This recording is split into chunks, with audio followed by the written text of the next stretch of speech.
ಹೊಸದಾದ ಸಾಧನೆಗೆ ಕಾದಾಡು ನೀ ಜಯ ಕೀರ್ತಿ ಸಿಗುವರೆಗೆ ನಿನ್ನ ನೋವುಗಳು ಹಿಮದಂತೆ ಕರಗುವುದು ನಿನ್ನ ಆಸೆಗಳು ಗುರಿಯನ್ನು ತಲುಪುವುದು ತಿಳಿ ನೀರಿನ ಸಿಹಿಕೊಳದಲ್ಲಿ ಪುಟಿದೇಳಲಿ ಹೊಸದು ತರಂಗ ಸುಳಿದಾಡುವ ತಂಗಾಳಿಯಲಿ ಪಡಿಮೂಡಲಿ ನವಸಿರಿಗಂಧ ಧೈರ್ಯವ ತುಂಬಿಕೋ ಮುನ್ನುಗ್ಗುವ ಹೋರಾಡು ನೀ ಹೊಸದಾದ ಸಾಧನೆಗೆ ಕಾದಾಡು ನೀ ಜಯ ಕೀರ್ತಿ ಸಿಗುವರೆಗೆ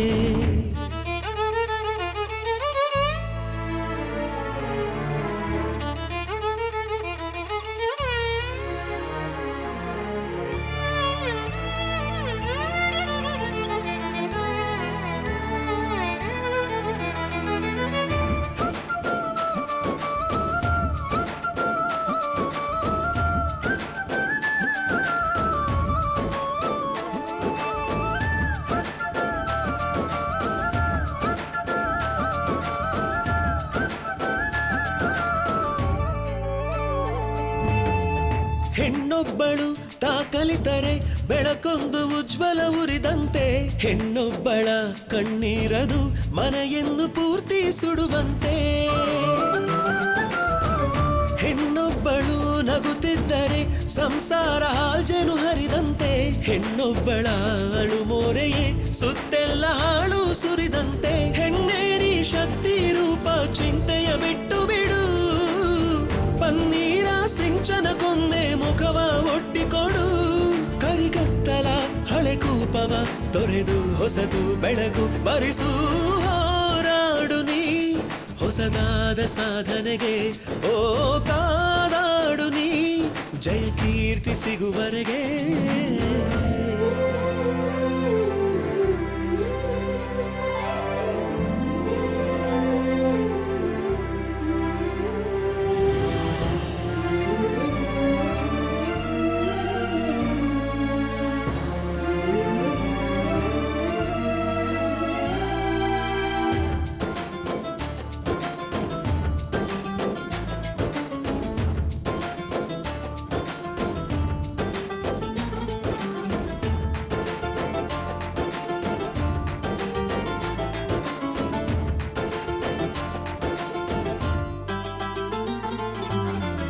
ಕಿಡಿಹಾರಿದ ಮರು ನಿಮಿಷವೇ ಬೆಂಕಿಯ ಜ್ವಾಲೆಯು ಉರಿವಂತೆ ಹನಿ ಉದುರಿದ ಕೆಲ ಹೊತ್ತಲೆ ನೀರಿನ ಹೊಳೆಯೇ ಹರಿದಂತೆ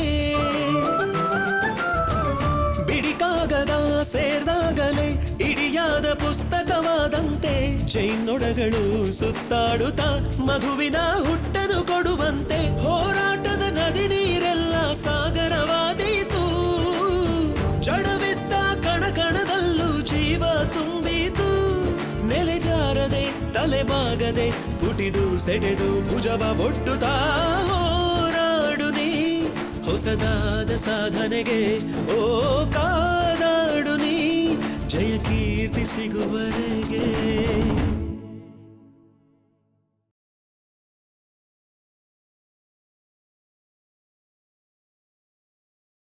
ನಾನೇನೋ ಹೇಳೋದನ್ನ ಹೇಳ್ಬಿಟ್ಟಿದ್ದೀನಿ. ಇಷ್ಟಾಗಿನೂ ನನ್ನ ಕುತ್ಕೆಲ್ ತಾಳಿ ಉಳಿಯುತ್ತೋ ಇಲ್ವೋ ಎಲ್ಲ ನಿಮ್ ಕೈಯಲ್ಲಿದೆಪ್ಪ. ಅಮ್ಮ ಅಮ್ಮ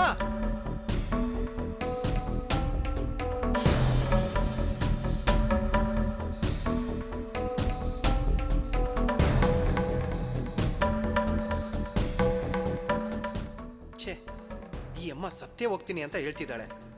ಈಗ ಮ್ಯಾನೇಜರ್ ಹತ್ರ ಹೋದ್ರೆ ರೂಲ್ಸ್ ಮೇಲೆ ರೂಲ್ಸ್ ಹೇಳ್ತಾರೆ. ಸರಿ, ಫೈನಲ್ ಆಗಿ ಅವ್ರ ಹತ್ರ ಒಂದ್ಸಲಿ ಕೇಳೇ ಬಿಡ್ತೀನಿ.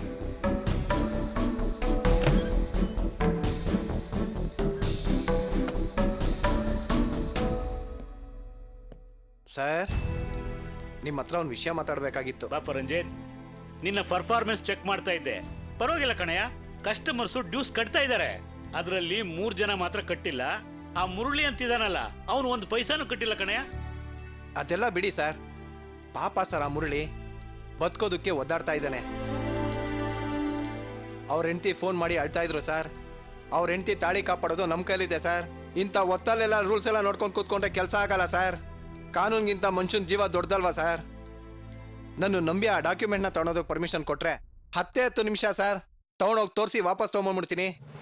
ಏನ್ ರಂಜಿತ್, ಮತ್ತೆ ಮತ್ತೆ ಒಳ್ಳೆ ದಡ್ಡನ್ ತರ ಮಾತಾಡ್ತಾ ಇದೀಯಾ? ಸಮಸ್ಯೆಗಳು ಯಾರಿಗಿಲ್ಲ, ಪ್ರತಿಯೊಬ್ಬರಿಗೂ ಒಂದೊಂದು ಸಮಸ್ಯೆ ಇದ್ದೇ ಇರುತ್ತೆ. ಅದರಲ್ಲಿ ನಮ್ಮ ಸಮಸ್ಯೆ ಏನು ಅನ್ನೋದು ಬಹಳ ಮುಖ್ಯ ಕಣಯ್ಯ. ನೋಡು, ನೀನು ಯಾರ್ಯಾರಿಗೆ ಸಾಲ ಕೊಟ್ಟಿದ್ಯಾ ಅನ್ನೋದನ್ನ ಒಂದು ಲಿಸ್ಟ್ ಮಾಡು. ಆ ಲಿಸ್ಟ್ ಪ್ರಕಾರ ಸಾಲ ವಸೂಲಿ ಮಾಡೋಕ್ಕೆ ಶುರು ಮಾಡು. ಸ್ವಲ್ಪನಾದರೂ ನಿನ್ನ ಸಾಲ ವಸೂಲಿ ಮಾಡಿದ್ರೆ ನಿನ್ನ ಪ್ರಾಬ್ಲಮ್ಸ್ಗೆ ಸೊಲ್ಯೂಷನ್ ಸಿಗುತ್ತೆ. ನಾನು ಹೇಳೋದನ್ನ ಅರ್ಥ ಮಾಡ್ಕೊಳ್ಳಯ್ಯ. ನೀನು ಕೆಲಸ ಕಳ್ಕೊಬೇಡ, ನಿನ್ಗೆ ಒಳ್ಳೇದಾಗುತ್ತೆ. ಇಲ್ಲಿ ಬಂದು ನೀನು ಸುಮ್ಮನೆ ಸೆಂಟಿಮೆಂಟ್ಸ್ ಮಾತಾಡಬೇಡ. ಮೊದಲು ನಿನ್ನ ಜೀವನ ಏನು ಅನ್ನೋದನ್ನ ಅರ್ಥ ಮಾಡ್ಕೊ. ನೆರೆಮನೆಯವ್ರನ್ನ ಪ್ರೀತಿಸೋದು ತಪ್ಪು ಅಂತ ನಾನು ಹೇಳ್ತಾ ಇಲ್ಲ, ಹಾಗಂತ ಬೇರೆನೇ ಕಿತ್ತಾಕಕ್ಕೆ ಹೋಗ್ಬೇಡ.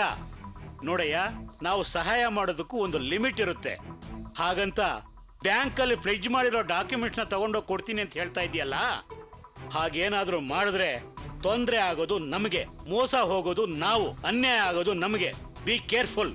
ಹೋಗಿ ಕೆಲಸ ನೋಡು.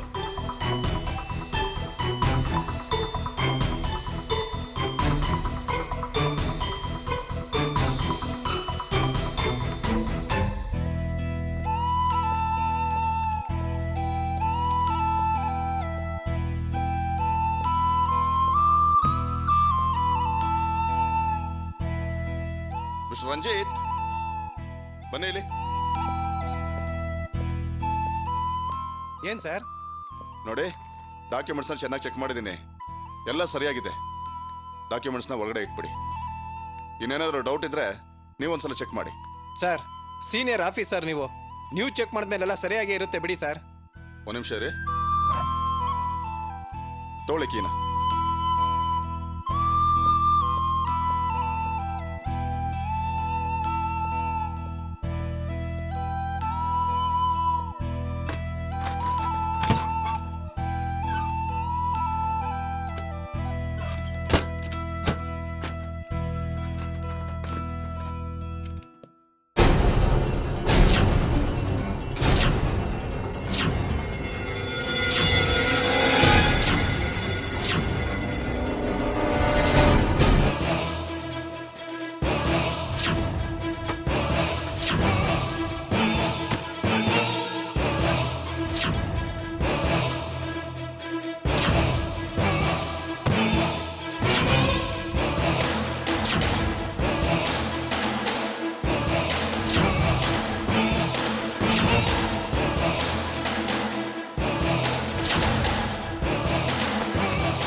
ನೆನ್ಪಿದಿನ? ಹೇಗಿದ್ದೀರಾ? ಅಜ್ಜಿ ನೋಡ್ಬೇಕಿತ್ತ. ಅಜ್ಜಿ ಮನೇಲಿಲ್ಲ, ದೇವಸ್ಥಾನಕ್ಕೆ ಹೋಗಿದ್ದಾರೆ. ಗೊತ್ತು. ನಾನು ದೇವಸ್ಥಾನಕ್ಕೆ ಹೋಗಿ ಅಜ್ಜಿನ ಮಾತಾಡ್ಸ್ಕೊಂಡೇ ಬಂದೆ. ನೀವೊಬ್ಬರೇ ಮನೇಲಿದ್ದೀರಾ ಅಂತ ಅಜ್ಜಿನೇ ಹೇಳಿದ್ರು. ನಿಮ್ಮ ಹತ್ರ ಮಾತಾಡ್ಬೇಕಿತ್ತು, ಅದಕ್ಕೆ ಬಂದೆ. ಒಳಗೆ ಹೋಗಿ ಮಾತಾಡೋಣವಾ? ಸಾರಿ, ನನಗೆ ತುಂಬ ಕೆಲಸ ಇದೆ. ನಾನು ನಿಮ್ಮನ್ನು ನೋಡೋದಕ್ಕೆ ಅಂತಾನೆ ಅಷ್ಟು ದೂರದಿಂದ ಬಂದಿದ್ದೀನಿ. ಒಂದು 5 ನಿಮಿಷ ನನಗೋಸ್ಕರ ಫ್ರೀ ಮಾಡ್ಕೋಬಾರ್ದಾ? ಒಂದು 5 ನಿಮಿಷ ನನ್ನ ಜೊತೆ ಮಾತಾಡ್ಬೋದಲ್ವಾ? ನೀವು ನನ್ನ ಜೊತೆ ಏನು ಮಾತಾಡಬೇಕು? ತುಂಬ ಮುಖ್ಯವಾದ ವಿಷಯ ಮಾತಾಡಬೇಕು. ಸರಿ, ಬನ್ನಿ. ಕೂತ್ಕೊಳ್ಳಿ. ಹೇಳಿ, ಯಾಕೆ ಬಂದಿದ್ದು? ಕಾರಣ ಏನು ಅಂತ ಗೊತ್ತಿಲ್ದೇನೆ ಮಾತಾಡ್ತಿದ್ದೀರಾ? ನಾನು ಯಾರು, ಯಾಕೆ ಬಂದಿದ್ದೀನಿ ಅಂತ ನಿಮ್ಗೆ ಈಗಾಗಲೇ ಗೊತ್ತಿರ್ಬೇಕಲ್ವಾ? ಅಜ್ಜಿ ಹೇಳಿರ್ಬೇಕಲ್ವಾ? ಹೇಳಿದ್ರು. ನೀವ್ ಮನ್ಸಲ್ಲಿ ಏನನ್ನೋ ಇಟ್ಕೊಂಡ್ ಬಂದಿದ್ದೀರಾ ಅನ್ನೋದು ನನಗೆ ಗೊತ್ತು. ಹಾಗೆ ನನ್ನ ಬಗ್ಗೆ ಅಜ್ಜಿ ನಿಮ್ ಹತ್ರ ಎಲ್ಲ ಹೇಳಿದೀನಿ ಅಂತಾನು ಹೇಳಿದ್ರು. ಆದ್ರೆ ಒಂದು ವಿಷಯ ತಿಳ್ಕೊಳ್ಳಿ, ನನಗೀಗ ಓದೋದನ್ ಬಿಟ್ರೆ ಬೇರೆ ಯಾವ್ದ್ರ ಬಗ್ಗೆನೂ ಆಸಕ್ತಿ ಇಲ್ಲ. ಅದನ್ನ ನೀವು ಅರ್ಥ ಮಾಡ್ಕೊಂಡ್ರೆ ಚೆನ್ನಾಗಿರತ್ತೆ. ನಾನು ಇಂಜಿನಿಯರಿಂಗ್ ಓದ್ಬೇಕು, ಅದಕ್ಕೋಸ್ಕರ ಟ್ರೈ ಮಾಡ್ತಾ ಇದ್ದೀನಿ. ನೀವು ಓದ್ಬೇಕು, PUCನಲ್ಲಿ ಕಾಲೇಜ್ಗೆ ಫಸ್ಟ್ ಬಂದಿದ್ದೀರಾ ಅಂತ ಅಜ್ಜಿ ಹೇಳಿದ್ರು. ಅಷ್ಟೊಂದು ಮಾರ್ಕ್ಸ್ ತಗೊಂಡ್ಮೇಲೆ ನೀವು ಮುಂದಕ್ಕೆ ಓದಲೇಬೇಕು. ನನ್ನ ಅಣ್ಣ KHG ಬ್ಯಾಂಕಲ್ಲಿ ಲೋನ್ ಸೆಕ್ಷನಲ್ಲಿ ಕೆಲಸ ಮಾಡ್ತಾ ಇದ್ದಾನೆ. ಅಣ್ಣನ ಹತ್ರ ಹೇಳಿ ನಿಮಗೆ ಓದೋದಕ್ಕೆ ಲೋನ್ ಕೊಡಿಸ್ಕೊಡ್ತೀನಿ. ಅದ್ರ ಬಗ್ಗೆ ಮಾತಾಡೋಣ ಅಂತ ಬಂದೆ. ನೀವು ಅಂತ ಒಂದ್ ಮಾತು ಹೇಳಿ, ನಿಮ್ಮ ಓದಿಗೆ ಅಂತ ಅಣ್ಣನ ಹತ್ರ ಹೇಳಿ ಲೋನ್ ಏರ್ಪಾಡು ನಾನು ಮಾಡಿಸ್ತೀನಿ. ನೀವು ಸಹಾಯ ಮಾಡ್ತೀನಿ ಅಂತ ಹೇಳಿದ್ ಕೇಳಿ ನನಗೆ ತುಂಬಾ ಸಂತೋಷ ಆಯ್ತು. ಆದ್ರೆ ಈ ಸಹಾಯನ ಒಪ್ಕೊಳ್ಳೋ ಸ್ಥಿತಿಲಿ ನಾನಿಲ್ಲ. ಯಾಕೆ ಹಾಗೆ ಹೇಳ್ತಿದ್ದೀರಾ ಅದಕ್ಕೆ? ಇದೆ, ಈಗ ಹೇಳ್ತಿದ್ದೀರಲ್ಲ ಅದಕ್ಕೆ ಅಂತ, ಇದಕ್ಕೆ ನನಗೆ ಓದೋಕ್ ಸಹಾಯ ಮಾಡಬೇಕು ಅನ್ನೋ ಒಂದೇ ಉದ್ದೇಶ ಇದ್ದಿದ್ರೆ ನಾನು ಸಂತೋಷ ಪಡ್ತಿದ್ದೆ, ನಿಮ್ ಸಹಾಯನೂ ಒಪ್ಕೋತಿದ್ದೆ. ಆದ್ರೆ ನಿಮ್ ಸಹಾಯಕ್ಕೆ ಪ್ರತಿಯಾಗಿ ನೀವು ಒಂದು ನಿರೀಕ್ಷೆ ಇಟ್ಕೊಂಡಿದ್ದೀರಿ. ಅದನ್ನ ನನ್ನ ಕೈಯಿಂದ ಪೂರೈಸೋದಕ್ಕಾಗೋದಿಲ್ಲ. ಈಗ ನೀವಿಲ್ಲಿ ಯಾವ್ದಕ್ ಬಂದಿದ್ದೀರೋ ಅದು ಖಂಡಿತ ನಡೆಯಲ್ಲ. ಅಜ್ಜಿ ನಿಮ್ ಹತ್ರ ಏನೋ ಹೇಳಿರ್ಬೋದು, ಏನೇನೋ ಮಾತಾಡಿರ್ಬೋದು, ಆದ್ರೆ ಅವ್ರ ವಯಸ್ಸಿಗೂ ನಾನಿರೋ ಪರಿಸ್ಥಿತಿಗೂ ತುಂಬಾ ವ್ಯತ್ಯಾಸ ಇದೆ. ಆದ್ರಿಂದ ಇನ್ ಮುಂದೆ ನೀವು ನಿಮ್ಮ ಅಣ್ಣನ ಬಗ್ಗೆ ಮಾತಾಡೋದಕ್ಕೋಸ್ಕರ ಇಲ್ಲಿಗೆ ಬರೋದು ಬೇಡ. ನೀವ್ ಇಲ್ಲಿಗೆ ಬರೋದು ಇವತ್ತೇ ಕೊನೆಯಾಗ್ಲಿ. ಹಾಗೆಲ್ಲ ಹೇಳ್ಬೇಡಿ ಅದಕ್ಕೆ. ನೋಡಿ, ನೀವ್ ನನ್ನನ್ನ ಮತ್ತೆ ಹಾಕಿ ಕರಿಬೇಡಿ. ನೀವ್ ನನ್ನನ್ನು ಹಾಕಿ ಕರೆಯೋದು ನನಗಿಷ್ಟ ಆಗಲ್ಲ. ಯಾರಾದ್ರೂ ಕೇಳಿಸ್ಕೊಂಡ್ರೆ ಕಷ್ಟ ಆಗುತ್ತೆ. ತುಳಸಿ, ಒಂದ್ ನಿಮಿಷ. ಸರಿ, ನಾನು ನಿಮ್ಗೊಬ್ಳು ಫ್ರೆಂಡಾಗಿ ಹೇಳ್ತಾ ಇದ್ದೀನಿ. ಇದು ನಿಮ್ಮ ಜೀವನ. ನಿಮ್ಮ ಜೀವನನ ನೀವೇ ಆಯ್ಕೆ ಮಾಡ್ಕೋಬೇಕು. ನೀವು ಆಯ್ಕೆ ಮಾಡ್ಕೊಂಡಿದ್ದ ಜೀವನದಲ್ಲಿ ನಿಮಗೆ ನೆಮ್ಮದಿ, ತೃಪ್ತಿ, ಸಮಾಧಾನ ಸಿಗುತ್ತೆ. ನನ್ನ ಬದುಕನ್ನ ಆಯ್ಕೆ ಮಾಡ್ಕೊಳ್ಳೋ ಪರಿಸ್ಥಿತಿಲಿ ನಾನಿಲ್ಲ. ನನಗಂತ ಅವಕಾಶ ಯಾವತ್ತೂ ಬರಲೇ ಇಲ್ಲ. ಪರಿಸ್ಥಿತಿಗೆ ತಕ್ಕಂತೆ ನಾವು ಬದಲಾಗೋದಕ್ಕಿಂತ ನಮಗ್ ಬೇಕಾದ ಹಾಗೆ ಪರಿಸ್ಥಿತಿನ ಬದಲಾಯಿಸ್ಕೊಳ್ಳೋದೇ ಬುದ್ಧಿವಂತಿಕೆ ಲಕ್ಷಣ. ನೀವ್ ಅಂದ್ಕೊಂಡಿದ್ದು ನಡೆಯುತ್ತೆ. ನಿಮ್ಗೆ ನನ್ನ ಅಣ್ಣನ ಮದ್ವೆ ಆಗಿ ನಮ್ಮನೆಗೆ ಬರೋದಕ್ಕೆ ಇಷ್ಟ ಇದ್ರೆ ಹೇಳಿ. ಒಂದೊಳ್ಳೆ ದಿವಸ ನೋಡಿ ನಾನು ನನ್ನ ಅಣ್ಣ ನಿಮ್ಮನೆಗೆ ಹೆಣ್ ಕೇಳೋದಕ್ಕೆ ಬರ್ತೀವಿ. ದಯವಿಟ್ಟು ಅಂತ ದೊಡ್ಡ ತಪ್ಪು ಮಾಡಬೇಡಿ. ನೀವಾಗೆ ಬಂದ್ರು ನಾನಾಗೆ ಹೇಳಿ ಕರ್ಸ್ಕೊಂಡೆ ಅಂತ ನಮ್ಮಪ್ಪನೂ ಚಿಕ್ಕಮ್ಮನೂ ತಪ್ಪು ತಿಳ್ಕೊತಾರೆ. ಇಷ್ಟು ವರ್ಷ ಕಾಪಾಡ್ಕೊಂಡು ಬಂದ ನಂಬಿಕೆನ ಒಂದೇ ದಿನದಲ್ಲಿ ನಾಶ ಮಾಡ್ಕೊಂಡ್ ಹಾಗಾಗತ್ತೆ. ನೋಡಿ, ನಾನು ಓದಬೇಕು ಅನ್ನೋದಷ್ಟೇ ನನ್ನ ಜೀವನದ ಇರೋ ಆಸೆ. ನಮ್ಮಣ್ಣನ್ಗೆ ನಮ್ಮಮ್ಮ ಒಂದು ಶ್ರೀಮಂತರ ಮನೆ ಹುಡುಗಿನ ನೋಡಿದ್ದಾರೆ. ಆ ಹುಡುಗಿನೇ ಮದ್ವೆ ಆಗು ಅಂತ ನಮ್ಮಮ್ಮ ನನ್ನ ಅಣ್ಣನ್ನ ಒತ್ತಾಯ ಮಾಡ್ತಿದ್ದಾರೆ. ಅಂಥ ಒಂದು ಇಕ್ಕಟ್ಟಿನ ಪರಿಸ್ಥಿತಿ ಬಂದಿದ್ದಕ್ಕೆ ನಾನ್ ನಿಮ್ಮನ್ನ ಇವತ್ತು ಹುಡ್ಕೊಂಡು ಬರ್ಬೇಕಾಯ್ತು. ಈಗ ನನ್ನ ಅಣ್ಣನ ವಿಷಯದಲ್ಲಿ ಯಾವ್ದಾದ್ರೂ ಒಂದು ನಿರ್ಧಾರಕ್ಕೆ ಬರಲೇಬೇಕು. ಶ್ರೀಮಂತರ ಮನೆ ಹುಡುಗಿನ ಮದ್ವೆ ಆಗೋದಕ್ಕೆ ನಮ್ಮಣ್ಣಂಗೆ ಸ್ವಲ್ಪನೂ ಇಷ್ಟ ಇಲ್ಲ. ನಾನು ನಮ್ಮಣ್ಣ ನೀವೇ ನಮ್ಮನೆಗೆ ಬರ್ಬೇಕು ಅಂತ ಆಸೆ ಪಡ್ತಾ ಇದ್ದೀವಿ. ಎಲ್ರಿಗೂ ತಮ್ಮ ಬದುಕು ಅಂತ ಒಂದಿರುತ್ತೆ. ನಿಮ್ಮ ಕುಟುಂಬದ ಪರಿಸ್ಥಿತಿಗೆ ಸರಿಯಾಗಿ ನನ್ನ ಬದುಕನ್ನು ಬದಲಾಯಿಸ್ಕೊಳ್ಳೋ ಸಾಧ್ಯ ಇಲ್ಲ. ಮದುವೆ ಮಾಡ್ಕೊಂಡ್ರೆ ನನ್ನ ಸಮಸ್ಯೆಗಳು ಮುಗಿಯೋದಿಲ್ಲ. ನಾನು ಇದೇ ಮನೇಲಿದ್ದು ಸಾಧಿಸ್ಬೇಕು. ಇದನ್ನೆಲ್ಲ ನಾನು ನಿಮಗೆ ಹೇಳಿದ್ರು ನಿಮಗೆ ಅರ್ಥ ಆಗಲ್ಲ. ನೀವು ಹೊರಗೆ ನಿಂತು ನನ್ನ ಬದುಕು ನೋಡ್ತಿದ್ದೀರಾ, ಆದರೆ ನನ್ನ ಹೋರಾಟ ಏನು, ನನ್ನ ಒಳಗಿನ ಬದುಕೇನು ಅನ್ನೋದು ನನಗೆ ಮಾತ್ರ ಗೊತ್ತು. ನೀವು ಹೊರಡಿ ಲಾವಣ್ಯ. ತುಳಸಿ, ನೀವು ನಮ್ಮನೆ ಲಾವಣ್ಯ, ನೀವಿನ್ ಹೊರಡಿ. ಇದ್ರ ಬಗ್ಗೆ ಎಷ್ಟು ಮಾತಾಡಿದ್ರು ಏನೂ ಪ್ರಯೋಜನ ಇಲ್ಲ. ಅಪ್ಪನೂ ಚಿಕ್ಕಮ್ಮನೂ ಬರೋ ಹೊತ್ತಾಯ್ತು. ಹೊರಡಿ ಪ್ಲೀಸ್. ಸರಿ, ನಾನು ಹೊರಡ್ತೀನಿ. ಆದ್ರೆ ನೀವು ಚೆನ್ನಾಗಿ ಯೋಚನೆ ಮಾಡಿ ಒಂದು ತೀರ್ಮಾನಕ್ಕೆ ಬನ್ನಿ. ನೀವು ನಮ್ಮನೆಗೆ ಬಂದ್ರೆ ತುಂಬಾ ಸಂತೋಷವಾಗಿರ್ತೀರಾ. ಅದಕ್ಕೆ ನಾನೇ ಜವಾಬ್ದಾರಿ. ನಾನಿಲ್ಲೇ ಸಂತೋಷವಾಗಿದ್ದೀನಿ.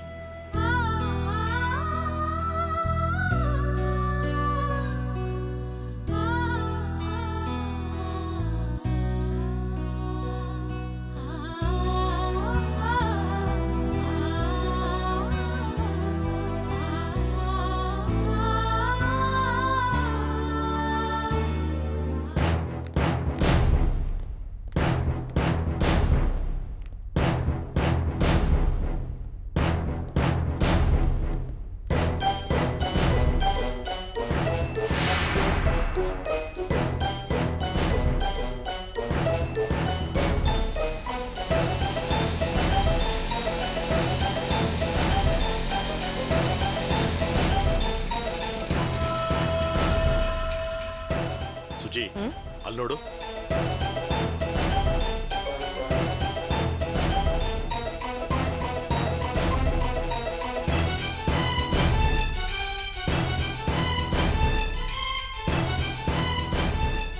ಬನ್ನಿ ಮುತ್ತು.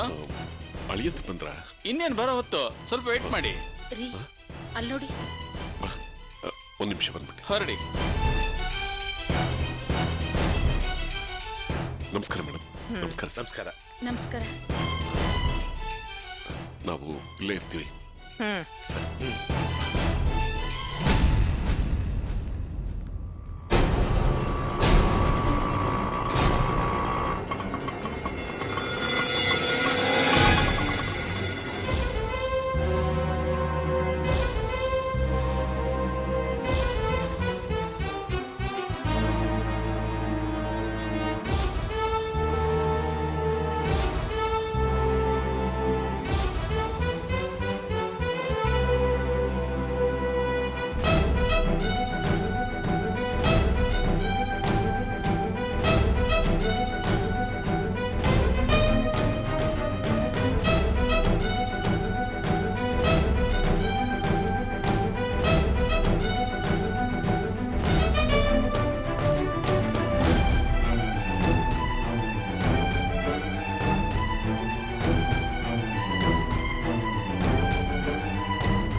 ಏನಮ್ಮ, ಹೇಗಿದೀಯಾ?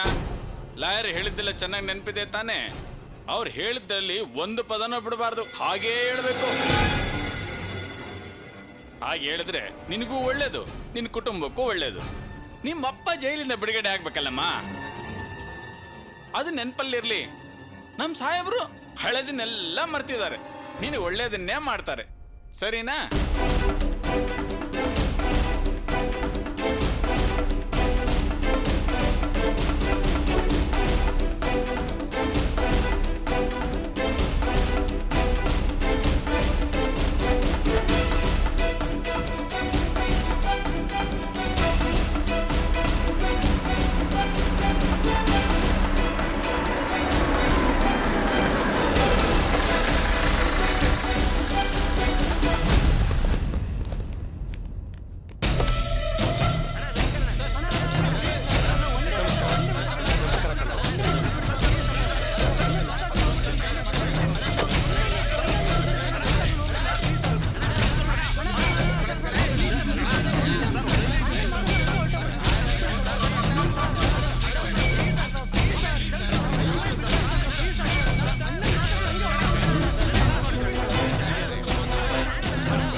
ದೀಪ ದೀಪ ದೀಪ